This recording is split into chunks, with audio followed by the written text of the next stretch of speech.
आनंदी राहणं फार सोपं आहे, पण माझा दावा आहे बहुतांशी लोकांना आनंदी राहायचं नसतं. आपण आहोत हे जगाला दाखवायचं असतं. लाखो रुपये खर्च करून लोक परदेशात फिरायला जातात आणि तिकडे जाऊन काहीच बघत नाही. तर त्याच्या डोक्यात एकच असते, फोटो काढते, स्टेटस ठेवते. बरं मी काय म्हणतो, मोबाईल आहे, स्टेटस ठेवता येतं, ठेवलंच पाहिजे.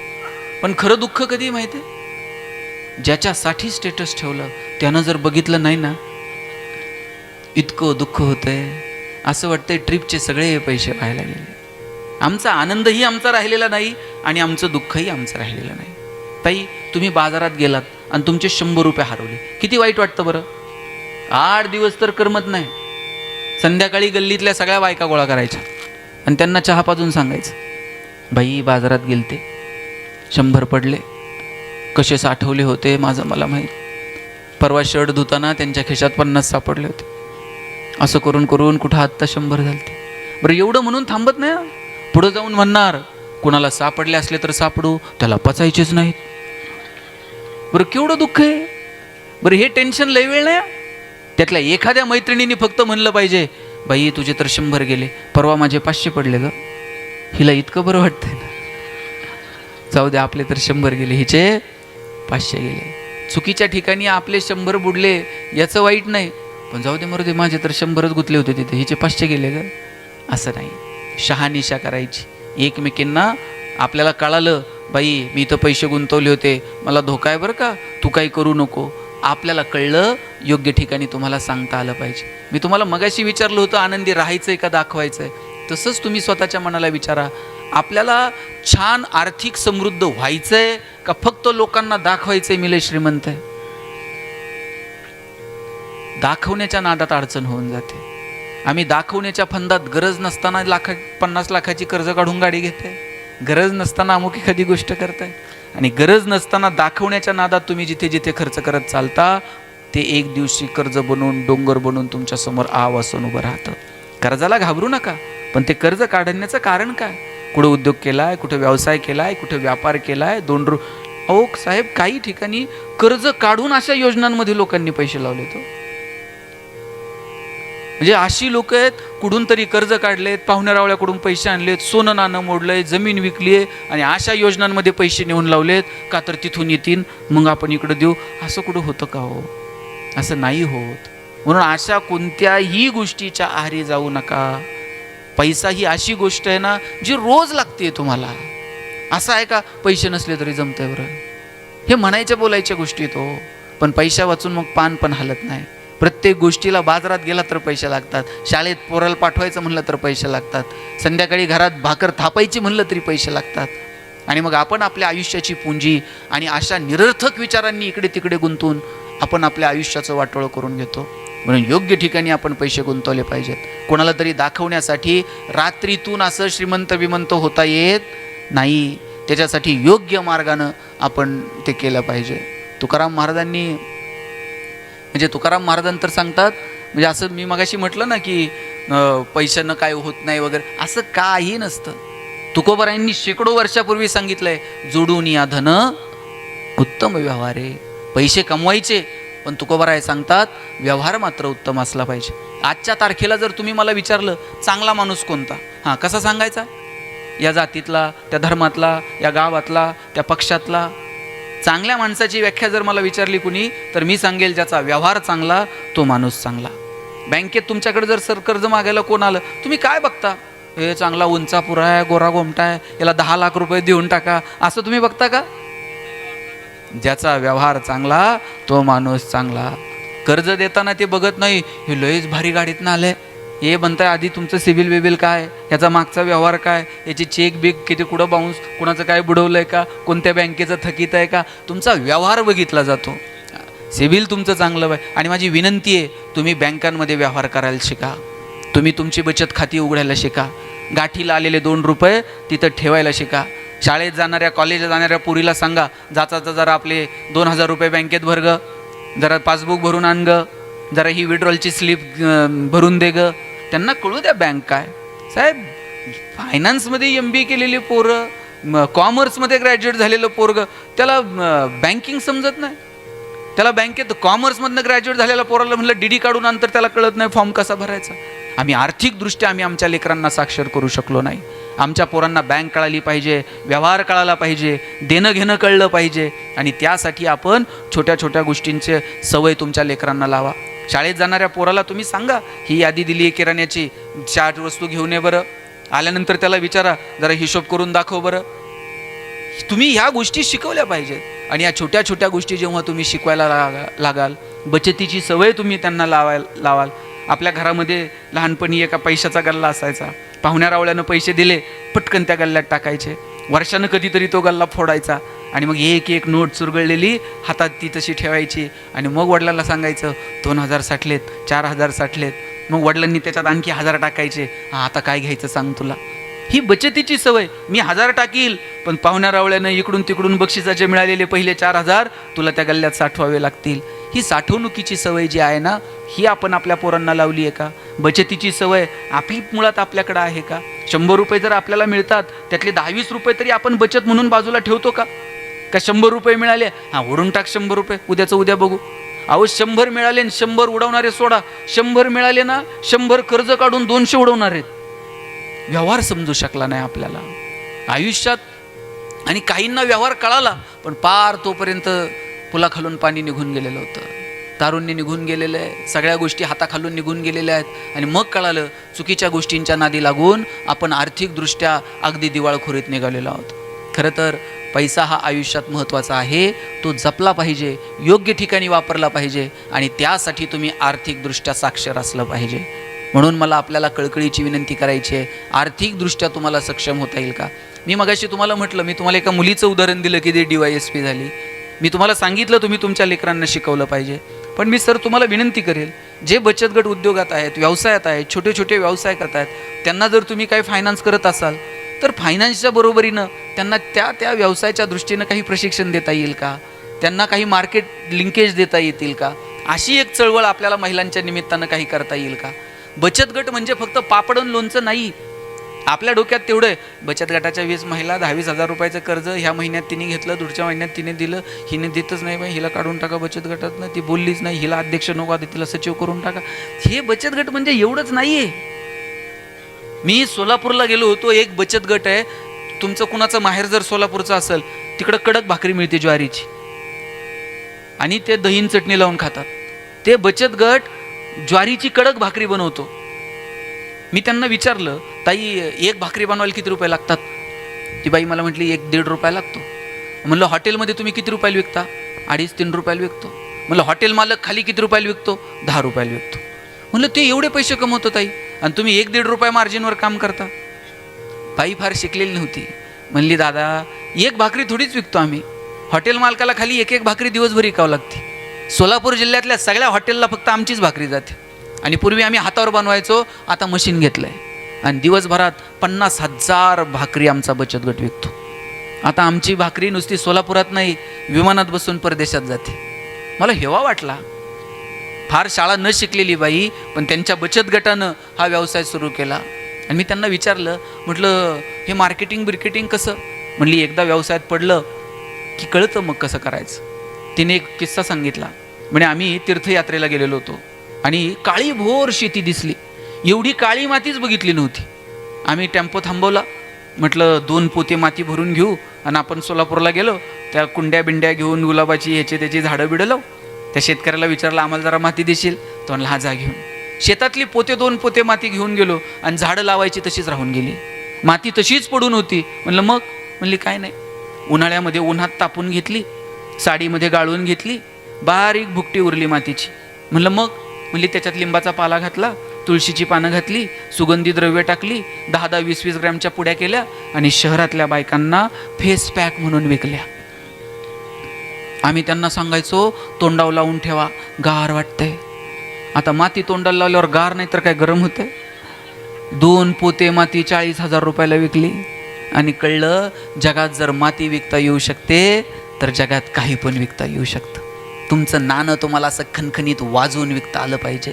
आणि त्याच्यासाठी उद्योग, व्यवसाय, व्यापाराची धडपड असली पाहिजे. आपण ग्रामीण भागातली माणसं आहोत. आपल्याला ग्रामीण भागाची नाळ ही शेतीशी निगडीत आहे. आपणही बहुतांशी शेतकरी कुटुंबातले आहोत. मग शेतीशी पूरक छोटे छोटे व्यवसाय करता येतील का? पोरींनो, 20 रुपये 25 रुपये किलोनं बटाटा बाजारात मिळतो आणि तुम्ही वेपर्सचं एक पॅकेट किती रुपयाला आणता रे? हां, किती रुपयाला आणता? 5 रुपयाला. 5 रुपयाच्या वेपर्सच्या पॅकेटमध्ये किती वेपर्स असतात? 4. बाकी सगळी हवा. पैसे हवेचे आहेत, तुम्हाला हवा करता आली पाहिजे. आणि हवा कशातनं होते?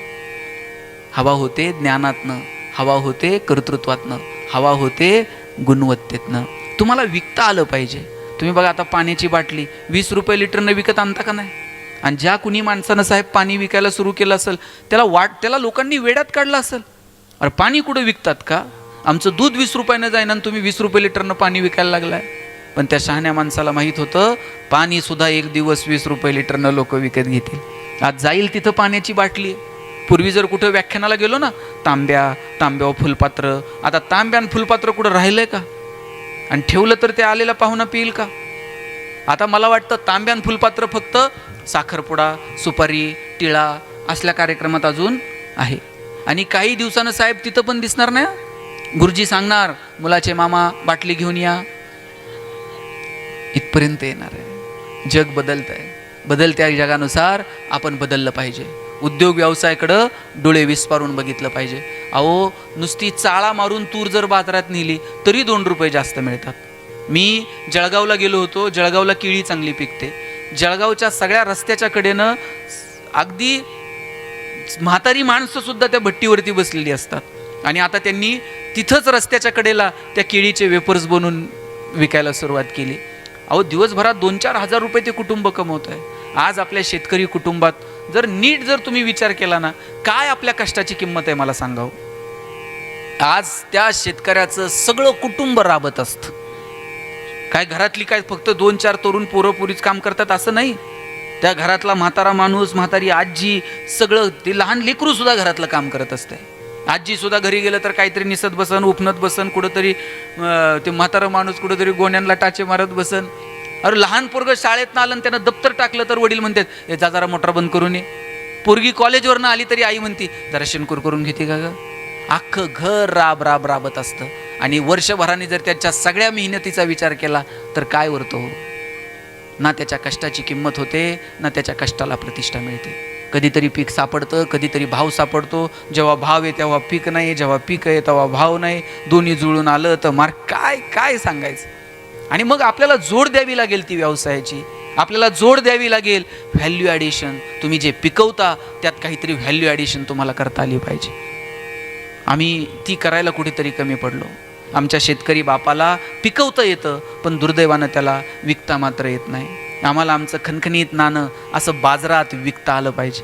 मी जेव्हा कॉलेजला गेलो, आता शेवटचे 5 मिनिट घेतो. मी जेव्हा कॉलेजला गेलो ना, आमच्या सरांनी मला विचारलं होतं, गणेश तुला MBA कशात करायचं? मी म्हटलं मला ह्युमन रिसोर्स मॅनेजमेंटमध्ये MBA करायचं. सर प्रत्येकाला विचारत होते, कोण MBA कशात करणार? आमच्या वर्गात एक बोबडं बोलणारं पोरगं होतं. त्याला विचारलं, तुला MBA कशात करायचं? त्याला र म्हणता यायचं नाही, ते रला ल म्हणायचं. त्यानं सांगितलं मला मार्केटिंगमध्ये MBA करायचं आहे. म्हटलं सर, म्हटले तुला नीट र बोलता येत नाही, तू काय मार्केटिंगमध्ये MBA करणार? तुझं बॅकग्राऊंड कॉमर्स आहे, तू फायनान्समध्ये MBA कर. पोरगं वर्गात उठून उभं राहिलं. म्हणला सल कलनाल तर मार्केटिंगमध्ये MBA कलनाल, नाही तर शिकणार नाही. सर म्हणले बाबा तुला काय करायचं ते कर, आपण एक परीक्षा घेऊ, कुणामध्ये मार्केटिंगचं टॅलेंट आहे ते जरा शोधू. आता परीक्षा काय घेतली? आम्हाला सगळ्यांना 100 रामायणाच्या प्रती दिल्या आणि सांगितल्या बाजारात जाऊन विकून यायच्या. ज्याच्या सगळ्यात जास्त विकल्या जातील आपण समजूयात याच्यामध्ये मार्केटिंगचं टॅलेंट आहे, यानं मार्केटिंगमध्ये MBA करावं. आम्हाला वाटलं आम्ही बोलणारी पोरं 100 रामायणाच्या प्रती तर अशा बाजारात जाऊन विकून येऊ. 8 दिवस आम्ही बाजारात फिरलो. 9व्या दिवशी वर्गात आलो. सरांनी विचारलं, गणेश 100 पैकी किती प्रती गेल्या? म्हटलं 4. राहुल 8, संतोष 10. मार्क मिळवणारी पोरं, पण 20 पेक्षा जास्त प्रती कोणाच्याच गेल्या नाही. बोबडं बोलणारं पोरगं मागच्या बाकावर बसायचं. त्याला विचारलं तुझ्या किती गेल्या रे? म्हणला सल 100च्या 100 प्रती विकून आलं. म्हटलं सर म्हणले केलं काय? मार्केटिंगची कोणती स्ट्रॅटेजी, कोणतं रेफरन्स बुक? म्हणला काहीच नाही, मी लोकांच्या दालात जायचो, बेल दाबायचो, लोक बाहेर यायची, लोक बाहेर आली की समोर लामायण ठेवायचो आणि सांगायचो हे लामायण विकत घेता का वाचून दाखवू? लोक म्हणायची वाचून नको दाखवू, तुझं रामायण विकत घेतो. आता बोबडं बोलणं विकनेस आहे का स्ट्रेंथ आहे? दाबून ठेवला असता तर स्ट्रेंथ ठरला असता का? नाही. काळ आणि वेळेनुसार तुम्ही बदललं पाहिजे. तुम्ही नवनवीन संधी शोधल्या पाहिजेत. तुमच्या गावामध्ये, तुमच्या दारामध्ये बँका आल्या, पतसंस्था आल्या, मल्टीस्टेट आल्या. तुम्ही या गोष्टींचा फायदा घेतला पाहिजे. तिथं गेलं पाहिजे, शहानिशा केली पाहिजे आणि योग्य गोष्टींचा निर्णय घेऊन तुम्ही योग्य तो निर्णय घेतला पाहिजे. काळ आणि वेळेनुसार जर तुम्ही बदलला नाहीत तर आपण या मार्केटमध्ये टिकू शकणार नाही. त्यासाठी सातत्यानं ज्ञानार्जन, सातत्यानं नवीन गोष्टी शिकण्यासाठी धडपड. जे जे बचत गट आहेत कधीतरी एकत्र या. चांगल्या बचत गटांना बघा. संध्याकाळी गेलं 7ला एकदा टी व्ही लागला, सासूची सुन्याचे भांडण, हिचं तिचं काय काय, ह्याच्यात आपला 11 वाजून जातात. एन्जॉयमेंट, थोडीशी एंटरटेनमेंट म्हणून मालिका बिलिका जरूर बघा, पण थोडंसं तरी आपण अर्थकारणाच्या बाबतीत नियोजनबद्ध राहिलं पाहिजे. खरं तर वेळ खूप झाला आहे. आता कविता म्हणणार आहे ना जाताना. फक्त जाताना इतकंच सांगतो, तुम्ही छान जगा, आयुष्याच्या प्रत्येक क्षणाचा आनंद घ्या. आपल्याला माहीत आहे का आपल्याकडे किती आयुष्य शिल्लक आहे? तुमचं बाकी सगळं पाठ आहे का नाही? एफ.डी कितीची केलेली आहे, कुठं गळ्यात किती तोळ्याचं आहे, मनी किती शिल्लक आहेत, भिशी कितीची आहे, लाडक्या बहिणीचे हप्ते. लाडक्या बहिणीचे हप्ते आले का नाही? आला का नाही? सगळं पाठ आहे का नाही तुमचं? पण आपल्याकडे किती वेळ शिल्लक आहे हे कुणाला माहीत आहे का?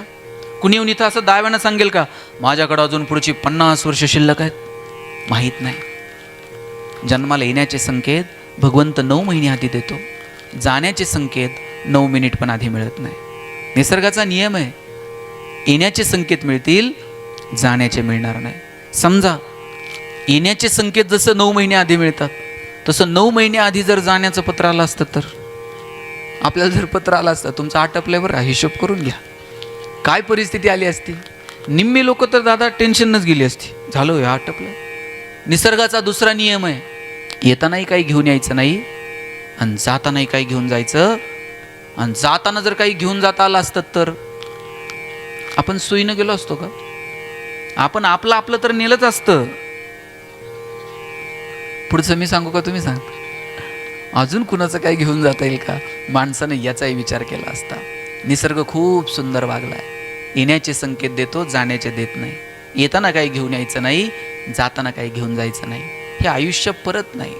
जे क्षण वाट्याला आले ते आनंदानं जगा. आणि ताई, कुणी कौतुक करू न करो, आपलं कौतुक आपणच करायचं. आपणच स्वयंपाक बिपाक बनवायचा, पहिला घास घ्यायचा आणि आपणच म्हणायचं बाई काय सुगरणेस ग, काय तुझ्या हाताला चव आहे. आपणच नटायचं बिटायचं, आरशाच्या पुढे उभं राहायचं, काय नक्षत्रासारखं बनवलंय बाई देवानं तुला.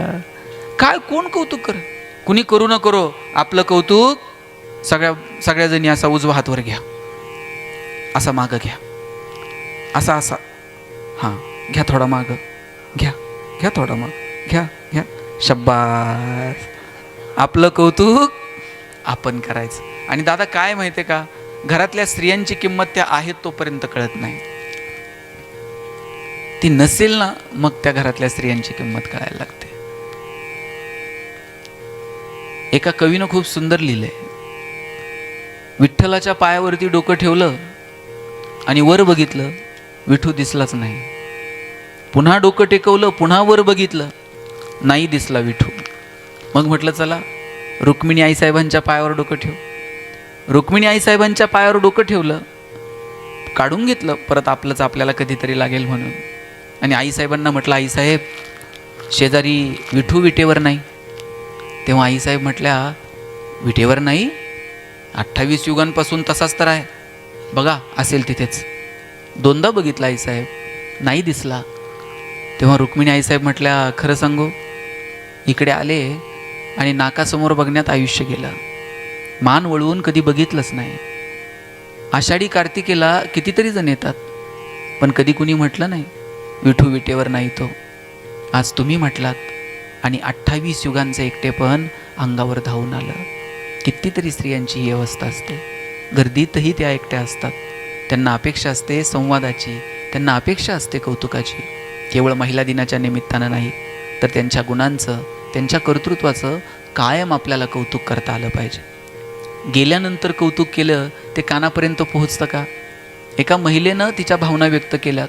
ती म्हणते, एरवी कुणीच माझं कौतुक केलं नाही, आज माझा श्वास थांबला आणि मग मात्र लोक कौतुक करायला लागले. आता थोडीच ते कौतुकाचे शब्द माझ्या कानावरती येणार आहेत. एरवी 5 मिनिट जर मी उशिरा उठले ना, घरातली लोक घर डोक्यावर घेत होती, सूर्य डोक्यावर आलाय, ही वेळ आहे का उठायची? आता रडून रडून सगळ्या जणी मला म्हणत होत्या, उशिरा का होईना, उठ ना ग. आता थोडीच मी उठणार होते, आता संपलंच की सगळं. एरवी मी थोडीशी नटले की म्हणायचे हिला नुसतं नटायला लागतं.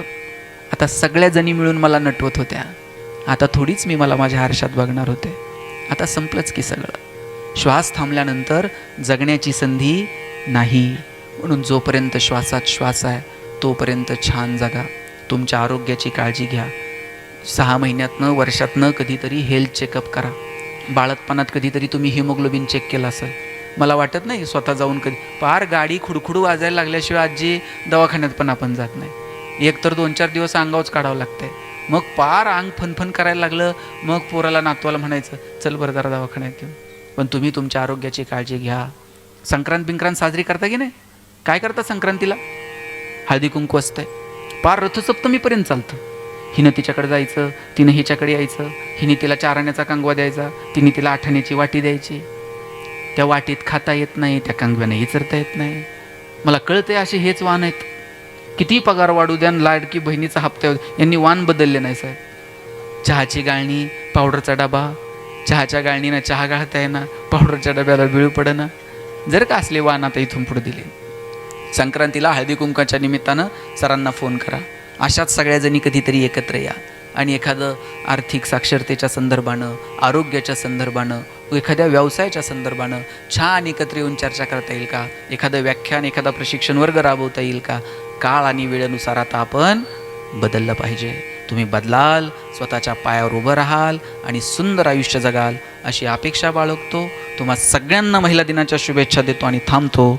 जय हिंद, जय महाराष्ट्र. मला चिठ्ठी आली आहे एक कविता सादर करा म्हणून.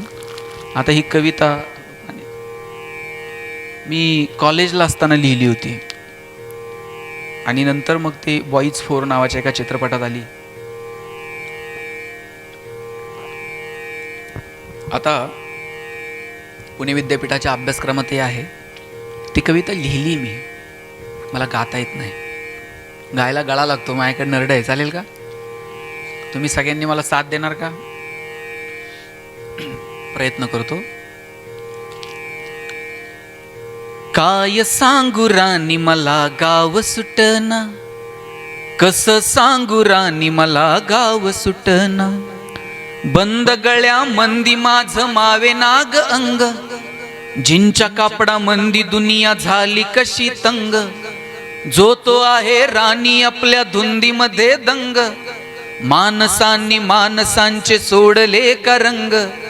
म्हाताऱ्याच्या धोतराची गाठ सुटना, काय सांगू राणी मला गाव सुटना. काय सांगू राणी मला गाव सुटना, कसं सांगू राणी मला गाव सुटना. पारी आली सरी गेली झाली त्याची तारी, पदव्यांच्या ढिगाऱ्यात पाटी राहिली कोरी. कॉलेजाच्या कट्ट्यावरती गर्दी झाली सारी, आपऱ्या चिपऱ्या कपड्यामंदी फिरती साऱ्या पोरी. म्हातारीच्या डोहीवरला पदर हटना, काय सांगू राणी मला गाव सुटना. शहरातली गाडी बघा धुमचं गाणं गाती, भावनांनी भावनांशी तोडली का नाती. ओल्या चिंब पावसात ओली चिंब माती, शारदाच्या चांदण्यात भिजल्या काग राती. सर्जा राजाची जोडी माग हटना, काय सांगू राणी मला गाव सुटना. गावाकडची माणसं आमची कशी साधी भोळी, प्रेमाच्या या रंगामध्ये रंगते आमची होळी. दिवाळीच्या सणासाठी जमली ही मंडळी, सुरसुरीच्या सुरामंदीचा खुपूर्ण पोळी. चुलीवरल्या भाकरीची चवही सुटना.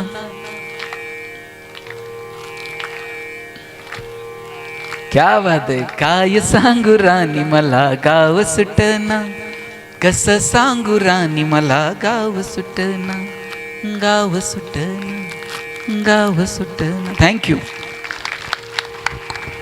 खूप खूप धन्यवाद आणि जोरदार टाळ्या झाल्या पाहिजेत आदरणीय गणेश शिंदे सरांसाठी. आणि मला वाटतंय की जी कविता होती ती तुमच्या मनामध्ये होती आणि कुजबूज चालू होती की सरांकडनं ती कविता कशी सादर करायची, परंतु ज्यांनी ती चिठ्ठी दिली माहोल क्रिएट झाला. काय काय वाटतंय तुम्हाला? मला असं वाटतं की अर्धसक्षम महिला समृद्ध समाजाची दिशा या व्याख्यानावरती, या विषयावरती व्याख्यान यापेक्षा सुंदर काही होऊ शकत नाही. एकदा जोरदार टाळ्या झाल्या पाहिजेत या व्याख्यानासाठी, सरांसाठी. आणि आपल्या सगळ्यांना माहिती असेल सरांचा मोगरा फुलला हा जो कार्यक्रम आहे हा महाराष्ट्रात नव्हे, भारतात नव्हे, तर मॉरिशस या ठिकाणी देखील साधा झाला. म्हणजे 7 समुद्रापार त्यांचे कार्यक्रम केलेत. तर असं व्यक्तिमत्व आज आपल्या गावाला लाभलं. एकदा जोरदार टाळ्या झाल्या पाहिजेत पुन्हा एकदा. आणि सगळ्या टीमचे मी पुन्हा एकदा धन्यवाद मानतो. गणेशजी, आमच्या काही महिला आहेत त्या देखील खूप वेगवेगळ्या क्षेत्रामध्ये कार्य करत असतात. तर मी पटपट नावं घेतो त्या महिलांचे. कृपया आपण पटकन स्टेजवरती यायचं आहे आणि आपला सत्कार स्वीकार करायचा आहे. आपल्या वैद्यकीय क्षेत्रामध्ये ज्यांनी योगदान दिलं त्या सौ संध्या काकडे या ठिकाणी उपस्थित आहेत. त्यांना मी विनंती करतो आपण कृपया स्टेजवरती यायचं आहे. अश्विनीजी क्षीरसागर आपल्याला विनंती करतो आपण त्या महिलांचा सत्कार करायचा आहे. चला म्युझिक प्ले करा दादा. आणि त्या महिलांना विनंती आहे पटपट सरांना पुढे जायचं आहे, त्यामुळे आपण घाई करूया आणि आपला हा सत्कार, आपला हा सन्मान स्वीकार करूया. वैद्यकीय क्षेत्रामध्ये ज्यांचं योगदान आहे त्या संध्या काकडे यांनी हिशोब करून घ्या काय परिस्थिती आली असती. निम्मे लोक तर दादा टेन्शनच गेली असती. झालं हे आटपलं. निसर्गाचा दुसरा नियम आहे, येतानाही काही घेऊन यायचं नाही आणि जातानाही काही घेऊन जायचं. आणि जाताना जर काही घेऊन जाता आलं असतं तर आपण सोयीनं गेलो असतो का? आपण आपलं आपलं तर नेलंच असतं. पुढचं मी सांगू का तुम्ही सांग? अजून कुणाचं काय घेऊन जाता येईल का? माणसानं याचाही विचार केला असता. निसर्ग खूप सुंदर वागला आहे. येण्याचे संकेत देतो, जाण्याचे देत नाही. येताना काही घेऊन यायचं नाही, जाताना काही घेऊन जायचं नाही. हे आयुष्य परत नाही. जे क्षण वाट्याला आले ते आनंदानं जगा. आणि ताई, कुणी कौतुक करू न करो, आपलं कौतुक आपणच करायचं. आपणच स्वयंपाक बिपाक बनवायचा, पहिला घास घ्यायचा आणि आपणच म्हणायचं बाई काय सुगरण आहेस ग, काय तुझ्या हाताला चव आहे. आपणच नटायचं बिटायचं, आरशाच्या पुढे उभं राहायचं, काय नक्षत्रासारखं बनवलंय बाई देवानं तुला. काय कोण कौतुक कर? कुणी करू न करो, आपलं कौतुक सगळ्याजणी असा उजवा हातवर घ्या, असा मागं घ्या, असा असा हां घ्या, थोडा मागं घ्या, घ्या थोडा माग घ्या, घ्या. शब्बास. आपलं कौतुक आपण करायचं. आणि दादा काय माहिती आहे का, घरातल्या स्त्रियांची किंमत त्या आहेत तोपर्यंत कळत नाही. ती नसेल ना मग त्या घरातल्या स्त्रियांची किंमत कळायला लागते. एका कवीनं खूप सुंदर लिहिलंय, विठ्ठलाच्या पायावरती डोकं ठेवलं आणि वर बघितलं, विठू दिसलाच नाही. पुन्हा डोकं टेकवलं, पुन्हा वर बघितलं, नाही दिसला विठू. मग म्हटलं चला रुक्मिणी आईसाहेबांच्या पायावर डोकं ठेव. रुक्मिणी आईसाहेबांच्या पायावर डोकं ठेवलं, काढून घेतलं परत आपलंच आपल्याला कधीतरी लागेल म्हणून. आणि आईसाहेबांना म्हटलं आईसाहेब शेजारी विठू विटेवर नाही. तेव्हा आईसाहेब म्हटल्या विटेवर नाही, 28 युगांपासून तसाच तर आहे, बघा असेल तिथेच. दोनदा बघितला आईसाहेब, नाही दिसला. तेव्हा रुक्मिणी आईसाहेब म्हटल्या खरं सांगू, इकडे आले आणि नाकासमोर बघण्यात आयुष्य गेलं, मान वळवून कधी बघितलंच नाही. आषाढी कार्तिकेला कितीतरी जण येतात, पण कधी कुणी म्हटलं नाही विठू विटेवर नाही तो. आज तुम्ही म्हटलात आणि 28 युगांचं एकटेपण अंगावर धावून आलं. कितीतरी स्त्रियांची ही अवस्था असते. गर्दीतही त्या एकट्या असतात. त्यांना अपेक्षा असते संवादाची, त्यांना अपेक्षा असते कौतुकाची. केवळ महिला दिनाच्या निमित्तानं नाही, तर त्यांच्या गुणांचं, त्यांच्या कर्तृत्वाचं कायम आपल्याला कौतुक करता आलं पाहिजे. गेल्यानंतर कौतुक केलं ते कानापर्यंत पोहोचतं का? एका महिलेनं तिच्या भावना व्यक्त केल्यात. ती म्हणते एरवी कुणीच माझं कौतुक केलं नाही, आज माझा श्वास थांबला आणि मग मात्र लोक कौतुक करायला लागले. आता थोडीच ते कौतुकाचे शब्द माझ्या कानावरती येणार आहेत. एरवी 5 मिनिट जर मी उशिरा उठले ना, घरातली लोक घर डोक्यावर घेत होती, सूर्य डोक्यावर आलाय, ही वेळ आहे का उठायची? आता रडून रडून सगळ्या जणी मला म्हणत होत्या, उशिरा का होईना उठ ना ग. आता थोडीच मी उठणार होते, आता संपलंच की सगळं. एरवी मी थोडीशी नटले की म्हणायचे हिला नुसतं नटायला लागतं. आता सगळ्या जणी मिळून मला नटवत होत्या. आता थोडीच मी मला माझ्या आरशात बघणार होते, आता संपलंच की सगळं. श्वास थांबल्यानंतर जगण्याची संधी नाही. म्हणून जोपर्यंत श्वासात श्वास आहे तोपर्यंत छान जगा. तुमच्या आरोग्याची काळजी घ्या. 6 महिन्यातनं वर्षातनं कधीतरी हेल्थ चेकअप करा. बाळतपणात कधीतरी तुम्ही हिमोग्लोबिन चेक केलं असेल, मला वाटत नाही स्वतः जाऊन कधी. पार गाडी खुडखुडू वाजायला लागल्याशिवाय आजी दवाखान्यात पण आपण जात नाही. एक तर 2-4 दिवस अंगावच काढावं लागतंय. मग पार अंग फनफन करायला लागलं, मग पोराला नातवाला म्हणायचं चल बरं जरा दवाखान्यात घेऊ. पण तुम्ही तुमच्या आरोग्याची काळजी घ्या. संक्रांत साजरी करता की नाही? काय करता संक्रांतीला? हळदी कुंकू असतंय, पार रथसप्तमीपर्यंत चालतं. हिनं तिच्याकडे जायचं, तिनं हिच्याकडे यायचं. हिने तिला 4 आण्याचा कंगवा द्यायचा, तिने तिला 8 आण्याची वाटी द्यायची. त्या वाटीत खाता येत नाही, त्या कंगव्याने इचरता येत नाही. मला कळतंय असे हेच वाण आहेत. किती पगार वाढू द्या, लाडकी बहिणीचा हप्ता यांनी वाण बदलले नाही साहेब. चहाची गाळणी, पावडरचा डबा. चहाच्या गाळणीनं चहा गाळता येईना, पावडरच्या डब्याला बिळू पडेना. जर का असले वाण आता इथून पुढे दिले. संक्रांतीला हळदी कुंकाच्या निमित्तानं सरांना फोन करा. अशाच सगळ्याजणी कधीतरी एकत्र या आणि एखादं आर्थिक साक्षरतेच्या संदर्भानं, आरोग्याच्या संदर्भानं, एखाद्या व्यवसायाच्या संदर्भानं छान एकत्र येऊन चर्चा करता येईल का? एखादं व्याख्यान, एखादा प्रशिक्षण वर्ग राबवता येईल का? काळ आणि वेळेनुसार आता आपण बदललं पाहिजे. तुम्ही बदलाल, स्वतःच्या पायावर उभं राहाल आणि सुंदर आयुष्य जगाल अशी अपेक्षा बाळगतो. तुम्हा सगळ्यांना महिला दिनाच्या शुभेच्छा देतो आणि थांबतो. जय हिंद, जय महाराष्ट्र. मला चिठ्ठी आली आहे एक कविता सादर करा म्हणून. आता ही कविता मी कॉलेजला असताना लिहिली होती आणि नंतर मग ते बॉईज 4 नावाच्या एका चित्रपटात आली. आता पुणे विद्यापीठाच्या अभ्यासक्रमात हे आहे. ती कविता लिहिली मी, मला गाता येत नाही. गायला गळा लागतो, माझ्याकडे नरड आहे. चालेल का? तुम्ही सगळ्यांनी मला साथ देणार का? प्रयत्न करतो. काय सांगू राणी मला गाव सुटना, कसं सांगू राणी मला गाव सुटना. बंद गळ्या मंदी माझं मावे नाग अंग, जिंच्या कापडा मंदी दुनिया झाली कशी तंग.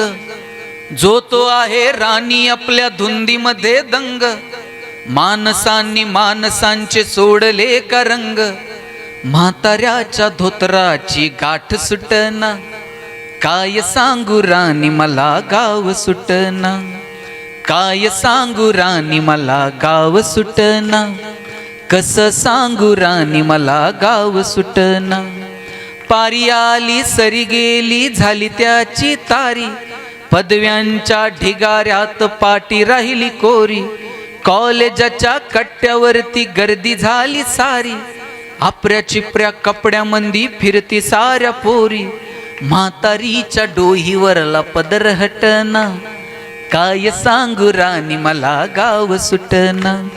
शहरातली गाडी बघा धुमचं गाणं गाती, भावनांनी भावनांशी तोडली का नाती. ओल्या चिंब पावसात ओली चिंब माती, शारदाच्या चांदण्यात भिजल्या काग राती. सर्जा राजाची जोडी माग हटना, काय सांगू राणी मला गाव सुटना. गावाकडची माणसं आमची कशी साधी भोळी, प्रेमाच्या या रंगामध्ये रंगते आमची होळी. दिवाळीच्या सणासाठी जमली ही मंडळी, सुरसुरीच्या सुरामंदीचा खुपूर्ण पोळी.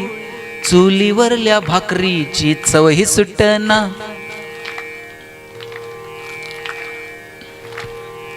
क्या बात आहे. काय सांगू राणी मला गाव सुटना, कसं सांगू राणी मला गाव सुटना. गाव सुटना, गाव सुटना. थँक्यू.